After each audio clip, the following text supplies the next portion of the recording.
Vamos começar estudando agora o local em que você se encontra hoje.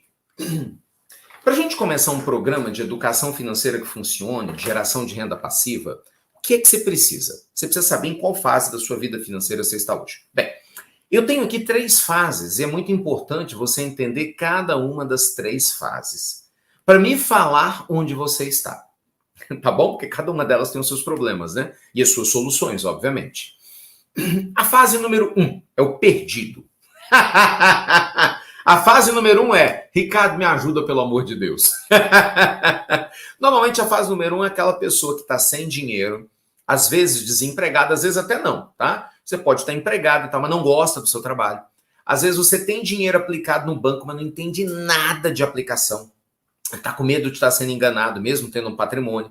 Talvez você esteja viúvo ou viúva, tenha herdado alguma coisa, mas não tem noção nenhuma de como trabalhar isso. Então a fase número 1 é essa pessoa está perdida. Ela não tem foco, ela não tem direção, ela não sabe onde trabalhar. Normalmente a gente brinca em Minas, né? Quem está na fase número 1 está na fase do oncotô, oncovô. Olha, eu sei que não é fácil, eu estou brincando aqui, mas eu sei que não é fácil, porque eu já tive nessa fase há muitos anos atrás, e eu sei que a gente fica inseguro, a gente fica com medo, não é? A gente fica. Quem normalmente está nessa fase número 1, gente, a pessoa fica torcendo para parecer um milagre, sabe? Normalmente o povo da fase número 1 é que adora jogar em loteria, sabe? Fica naquele sonho de uma hora para outra a vida muda, loto, mega sena, como é que chama aquele negócio? Nem sei se tem ainda hoje, raspadinha. Você entende? Então a galera da fase número 1, ela tá desesperada por um milagre. E por isso você não sai do lugar. Por isso você não sai do lugar. Porque você tem que ser o seu milagre, entendeu? E é duro entender isso quando tá faltando tudo. Porque quando você tem um suporte, uma pessoa, um amigo, né? Quando você tem um recurso e tal, é mais fácil a gente pensar, como é que eu administro isso aqui? Pô, fulano tá para me ajudar. Mas na hora que você olha para um lado e para outro e tá faltando, bate um desespero, bate uma falta de autoconfiança, e aí você quer um milagre. E o problema é esse. Você tem que ser o seu milagre. Cara, se eu conseguir quebrar isso na tua cabeça, entendeu? Valeu a semana para quem tá na fase número 1. Porque olha o discurso da galera que chega para mim na fase número 1. Pobre de mim, eu não dou conta, Ricardo, eu não consigo, eu tô desempregado, eu tô sem dinheiro, eu sou uma senhora, eu sou um senhor. Ricardo, meu filho tá doente, meu marido me abandonou, eu dependo do governo. Não sei o que eu vou fazer da minha vida, tô desanimado, tô depressivo, tô tristonha, ai, eu tô sem energia. Alguém se identifica com a fase número 1? Tô falando da 1, depois eu falo das outras. Então, cuidado, porque o que você tem é mente de miséria. Nós vamos falar sobre isso daqui a pouco. Isso que preocupa, isso é mente de miséria. A mente de miséria, ela tá focada no medo da falta, na carência, e não na abundância. Então, qual que é a tendência? É atrair mais miséria. Cuidado! Cuidado! Esse é um grande perigo. Olha o que Jesus ensinou na parábola dos talentos. Não sou eu, não. Olha o que o Cristo ensinou. Aquele a quem mais tem, mais ainda lhe será dado. O pouco que possui, o pouco que lhe resta lhe será tirado. Obviamente que o Cristo ele não se referia a uma questão matemática apenas, né? Ele falava de uma questão energética. É o pensamento de miséria. Quando ele conta a história daqueles, né, servos que receberam, né, as moedas, os talentos, um enterrou o talento, o que tinha 2 multiplicou para 4, de 5 para 10. Então nós temos que ser esse servo, gente. Mesmo que você esteja na fase número 1, você não pode desistir. Eu, quando comecei a dar aulas particulares, eu estava na fase número 1, a gente não comia dentro de casa. Entendeu? Eu via meu pai chorar com a minha mãe com medo de ser despejado. Sabe, eu vi isso a adolescência toda. Eu não cortava cabelo, recebia gozação na escola, meu cabelo ficava grande, porque mal, eu conseguia cortar cabelo a cada 2 meses. Eu lembro de uma vez que eu fui para a escola, na época não tinha esse nome de bullying, né? Mas eu sofri hoje, se eu fosse hoje, seria bullying. Por quê? Porque eu ia com casaco rasgado. O meu tênis era rasgado porque eu não tinha outro. Eu ia morrendo de vergonha. Sabe, eu ficava assim, via as menininhas bonitinhas que eu gostava, ninguém nunca vai olhar para mim. E aí sempre tinha um que tirava uma onda. Então eu sei o que é estar na fase número 1, mas eu sei que ficar com pena de si mesmo não vai te melhorar, só vai te afundar. Eu sei que você ficar com pena de si mesmo só vai te botar no buraco ainda maior. Então para com isso, criatura. Se você apareceu aqui, está aqui até agora, não foi embora, é porque tem alguma coisa dentro de você que está te falando. Chega! Chega de vitimismo, chega de problema. Eu sei que não é você que quer isso, mas nós temos que focar na solução. Eu vou falar de soluções aqui. Mas se você ficar com essa mente de miséria, eu não dou conta, eu não consigo, eu sou velho, meu marido, minha esposa, meu filho, minha doença, não sei o quê, não vai adiantar nada. Não adianta nada. Ó, eu tenho uma aluna, Gari, no meio, que alguém estava aqui, quando a gente fez a entrevista com ela, um orgulho, entendeu? Numa cidade do interior de Minas. Eu dei uma oportunidade para ela, entrevistei ela no nosso evangelho lá no meio da pandemia. Gari, varredora de rua. E ela dei a ela um coaching financeiro de presente, ao vivo. Quem estava aqui na época? Ó, quem está aqui pode testemunhar. Ela aproveitou demais, se tornou empresária. Acredite, salão de beleza, que era o sonho dela. Que era o sonho dela. Você está entendendo? Não há limites quando você tem foco, quando você tem determinação e conhecimento. Essa boa vontade não adianta. Então, vamos lá. Ó, F1. Tem galera que está perdida? Cuide da sua mente principalmente. Ok? Vamos lá, caminhando. Quem está no F2? Quem está no F2 é a pessoa que já está construindo patrimônio. Então, vamos lá. Você já não está mais no F1. Beleza. Parabéns. Quem é a galera do F2? A galera do F2 já tem dinheiro no banco. Ah, eu tenho R$ 1.000. Mas você já tem dinheiro no banco. O F1 não tem. O F2 já tem um dinheirinho, normalmente. 1.000, 5, 10, 15, 20, 50, 100. Entendeu? Já tem um patrimônio. Às vezes tem uma casinha, está pagando a prestação do apartamento. Tem um carrinho, né? Você já está no leasing e tal, está pagando alguma coisa. Então a galera do F2 normalmente já tem uma roupinha melhor, já come num restaurante melhor. Só que o cartão de crédito fica no limite, né? Ou às vezes fica endividado, puxa daqui para chegar lá, né? Mas às vezes a galera do F2 já consegue colocar o filho na escola particular. Entende? A galera do F2 já consegue pagar algumas contas em dia. Muitas vezes as contas ficam em dia. Qual que é o problema da galera do F2? É que vende almoço para comprar janta. Via de regra, é mais ou menos assim. Não falta nada. Mas se der um espirro, começa a faltar tudo. Então a galera do F2, ela começou a construir o patrimônio. Mas normalmente ela não entende de investimento. Ela põe dinheiro em poupança, né? Porque ela tem um dinheirinho. Então ela investe na poupança, que perde para a inflação há anos. Quando muito em CDB, muitas vezes em fundo de investimento, tem como cota, uma porção de coisa que só te prejudica. Não tem nem segurança, nem tem a garantia do fundo garantidor de crédito. Tipo assim, se você for pensar em investimento perigoso, esse é um investimento perigoso e a maioria das pessoas nem faz ideia. Mas o gerente do banco tem que bater cota, né? Então a maioria dos gerentes te empurra produto financeiro que ele precisa bater a cota dele. Então, assim, nada contra os gerentes, pelo contrário. Meu tio, gosto sempre de falar isso, se aposentou como gerente do Banco do Brasil, e eu respeito profundamente, mas a verdade seja dita, o gerente é um profissional de um banco, ele ganha para te vender produto financeiro e ele recebe por isso. Então você tem que ter livre-arbítrio e conhecimento para saber decidir por você. Você não pode depender de outra pessoa, entendeu? Então, assim, essa galera do F2, ela tá fadada a morrer no F2. O F2, gente, é a tal da classe média baixa do mundo. Entendeu? Você já ouviu falar da classe média? Classe média baixa, né? Não média, média baixa. Então o F2, de novo, ele tem uma vida já legal. Só que é uma preocupação constante, porque basta ele ficar desempregado, vai dar problema, não é assim? Basta ele ficar desempregado ou ter um problema qualquer com a família, vai dar problema. E basta você administrar mal, entendeu? O teu patrimônio, ferrou. Eu tenho muitos alunos no Coach Financeiro F2, um monte. Esses F2 é que dispara de fazer dinheiro, por quê? Porque ele já tem patrimônio. Pequenininho, ele investe mal para danar, ele não sabe ainda. Ele vai fazendo um ajuste no que ele já tem. Esse já tem resultado rápido. O galera do F1 que entra no coach financeiro, primeiro vai trabalhar a mente, porque essa pessoa ainda está com a autoestima muito baixa, ela está perdida, então eu tenho que repetir diversas vezes as mesmas coisas, faça isso, não faça aquilo, como que renegocia dívidas, a gente repete na aula de suporte, né, na aula de acompanhamento várias e várias vezes, até que a ficha cai. E aí a pessoa migra para o F2. Os alunos do F2 já são alunos, como já tem um patrimônio, falta ajuste. Então se liga, você que está no F2. Por quê? Porque se você investir errado, você corre o risco de perder o que você já tem. Esse é o perigo do F2. Você já está numa condição melhorada, mas basta, sabe, uma vírgulazinha fora do lugar. Você quer ver quem se ferrou no F2? O povo agora da Covid.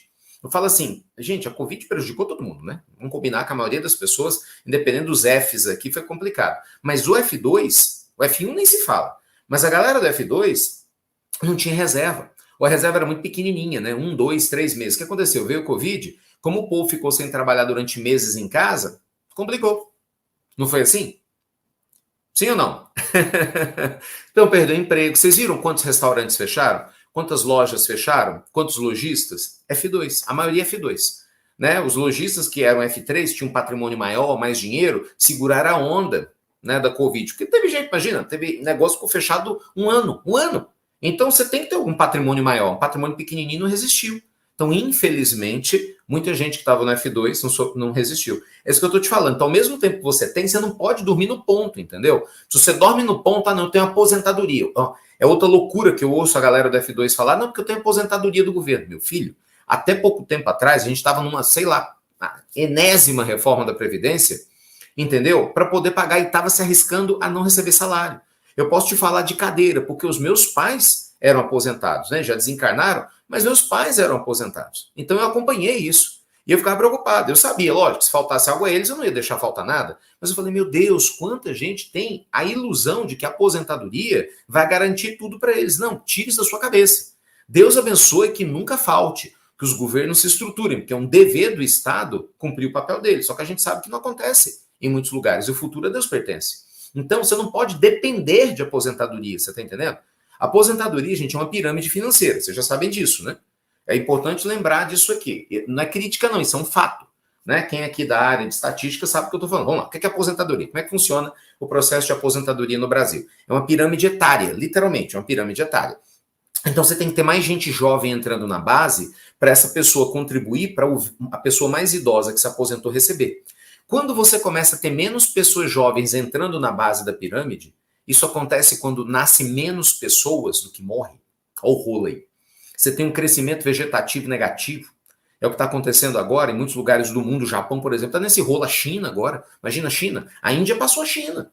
A China está diminuindo. A China chegou a 1,5 bilhão e parou. A Índia, pum, passou.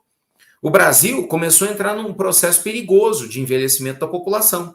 E aí as pessoas não têm mais filhos. Antigamente você tinha 5, 6, 10 filhos, não é assim? Então tinha muita gente entrando na base lá com 17, 18, 20 anos. Agora não, os casais têm 1 filho, 2 filhos. É ou não é? Tem menos gente. Então você que está agora começando a receber sua aposentadoria, quem garante que você vai receber daqui a 5 anos, 10, 15? Isso não sou eu não, precisa acreditar em mim, não pesquisa o que eu estou falando. Isso é uma pirâmide financeira. Então assim, o que eu quero dizer com isso? Galera do F2, se liga, não durma no ponto. Graças a Deus você já tem um patrimônio, mas você tem que aprender a aproveitar e administrar. E aí você tem a galera do F3.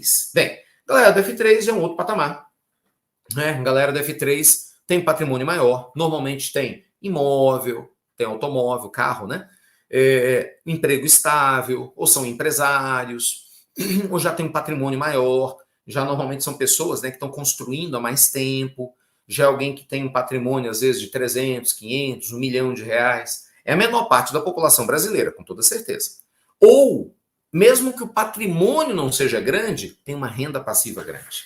Se liguem. Se liguem. Renda passiva grande. Às vezes, presta atenção nisso, hein?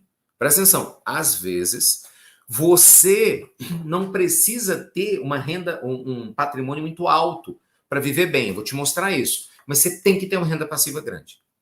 Por isso que eu estou te falando, o problema não é ter aposentadoria do governo. Eu acho lindo isso, para compor renda. Então, que legal, você se aposentou, ganha lá seus 5, 6, 7 mil reais, entendeu? Mas, em paralelo, você tem um negócio de uma barraquinha lá de cachorro-quente, em que você está tirando mais 4, 5 por mês. Juntos os dois faz 10, 12. Pô, legal, entendeu? Então, é composição de renda. Você não para de trabalhar. Você cria um sistema. Ou então você cria um patrimônio, seu patrimônio tem renda. Aluguel de imóvel, ou você está investindo na bolsa. Gente, meus alunos podem falar isso aqui. Cadê, galera? Tem muito aluno do coach financeiro que eu já vi aqui. Aluno ativo. Por favor, fale em público. Me desminta se eu estiver falando mentira aqui. Ano passado foi um dos melhores anos para colher investimentos. A bolsa fechou com mais de 20% de alta. Meus alunos que investem no exterior estavam ganhando em dólar, com 10, 15% de alta em dólar, pós-pandemia. Teve gente que potencializou muito e ganhou uma baita de uma renda passiva. Foi ou não foi? Então, olha que legal. Você tem formas diferentes de gerar renda passiva. Então, não é só casa, que às vezes casa você não tem um patrimônio grande para comprar um apartamento, né? Mas você tem que estar num consórcio e torcer para ser sorteado. É uma coisa que está fora do teu alcance, né? Às vezes você não tem um imóvel para alugar. E às vezes quando aluga fica na vacância, né? Às vezes a pessoa não sai, dá uma despesa danada, você não consegue receber a renda, e você tem a conta ao rolo. Você tem um imóvel, tá lá no teu nome, mas você não recebe. Aí, se você não recebe, você não paga o outro. Então, mesmo tendo o patrimônio, o que paga a conta é renda. Anote isso aí. O que paga a conta é renda. Não adianta ter um patrimônio grande com renda pequena. É isso que as pessoas não entendem. Não adianta você ter uma fazenda de 10 milhões que não gera renda, tá lá parado, um monte de terra te dando despesa. Eu vou te explicar isso agora. Já eu vou mostrar um esquema para vocês maravilhoso para explicar isso aqui. Entendeu? Então, qual é o problema da galera do F3? Ter muito patrimônio no papel, na declaração do imposto de renda, entendeu? É bonito, mas não necessariamente tem renda. E como que você constrói renda? Investindo direito. Você tem que conhecer os meandros do investimento. Por exemplo, investimento em dividendos. Isso é uma bênção, gente. Não tem um que invista em dividendos no médio e longo prazo que não beije os dividendos. Não tem como. Entendeu? Porque à medida que você vai investindo, o tempo vai passando, você compra as ações das empresas certas, tem uma coisa chamada dividend on cost. O dividend on cost faz com que o seu preço de compra seja tão baixo à medida que a ação cresce, e aí o dividendo que você recebe quando ela está aqui em cima é 2, 3 vezes maior do que você pagou por ele aqui embaixo. É uma loucura. É uma loucura. Entendeu? Então, por exemplo, tem ações que eu estou recebendo de 20% a 30% em média de dividendo, porque meu dividendo on cost é pequeno, porque eu comprei há mais tempo. Entende? Então, gente, nada ganha do tempo. É o que eu estou te falando, do conhecimento. Ah, mas eu não. Qualquer pessoa. Meus alunos que começaram a investir em 2019, tem aluno meu do Coach Financeiro 2019, que está aqui até agora. Esses é que estão sorrindo daqui até aqui. Por quê? Porque ele entrou na bolsa em 2019, em 2020 tomou uma pancada do Covid, foi tudo embaixo. Eu orientei para não vender, pelo contrário, compraram mais, investiram certo, aguentaram 2021, 2022, colheram 2023. Por quê? Porque tiveram lá. Então, onde eu quero chegar? Existem várias formas de você construir renda passiva. O que é renda passiva? É o dinheiro pingando na sua conta, sem que você tenha, né, a dificuldade, entre aspas, de ter que fazer esse dinheiro. Então, normalmente, esse dinheiro vem de quê? De rentabilidade, de imóveis alugados, investimentos, né, bancários, normalmente está lá em renda fixa, e principalmente investimentos em bolsa, via dividendos e proventos dos fundos imobiliários. Entendeu? Uma empresa, quando ela tem lucro, por exemplo, a Petrobras, quando ela tem lucro, você pode comprar um pedaço da Petrobras. Do Banco do Brasil, você pode comprar um pedaço da Gerdau, da Localiza, essas empresas que são grandes, gigantes, né? Que a gente vê por isso, compra um pedacinho, literalmente. Você compra um pedaço. Gente, o Banco Itaú é o maior banco da América Latina, cara. O Banco Itaú não é uma recomendação de compra, é só uma ilustração. O Banco da América Latina. Você pode comprar a controladora do Banco Itaú com R$10. Cara, R$10 é uma cota da Itaúsa, que controla o Banco Itaú. Meu filho, que planeta que você tá, que você não aprendeu isso ainda? Você tá entendendo? Enquanto isso, está gastando dinheiro com besteira. E aí, enquanto isso, a Itaúsa está crescendo. Cresceu. Eu fiz uma gravação recente, né, com alguns ativos, né, na minha carteira que eu vou dar para os alunos do Coach Financeiro que se inscreveram no momento certo. Fiz a gravação atualizadíssima hoje. Coisa linda, coisa linda. Coisa linda. E aí, Itaúsa, com um retorno gigantesco no médio e longo prazo, nunca deu prejuízo. Você tá entendendo? Então, assim, vocês têm que aprender a investir. Então, galera da F3, você principalmente, todo mundo tem que aprender, tá? Mas cada um tá numa fase aqui. Mas você que tá no F2 para F3, você tem que aprender a investir. Por quê? Porque isso vai ajudar você a gerar renda para o médio e longo prazo. Entendeu? De novo, independente do tamanho do bolso. Independente do tamanho do bolso. Beleza? Até aqui, gente, tudo bem? Quem tá comigo? me dá um feedback aqui, ó. Tudo bem? Ó, um gráfico para lá mostrar o que eu estou dizendo para vocês. Ó, F1, F2, F3. Normalmente o pessoal do F1 não tem regra, tá, gente? Mas normalmente o F1 é a primeira fase da vida da pessoa, quando ela tem menos recursos, né? Então ela tem lá em torno de 20 anos, 20 a 40 anos ela fica no F1. Ela está construindo patrimônio. Quando tudo dá certo, entre 40 anos e 60, você faz o F2 e migra para o F3. E aí você tem um patrimônio maior, acima de 60 anos com o F3. Lógico que não necessariamente é assim, né? O legal é quando você consegue ter um patrimônio bacana, sendo mais jovem, e já consegue administrar esse patrimônio para ele gerar renda para você. Esse é o objetivo. Foi o que eu fiz.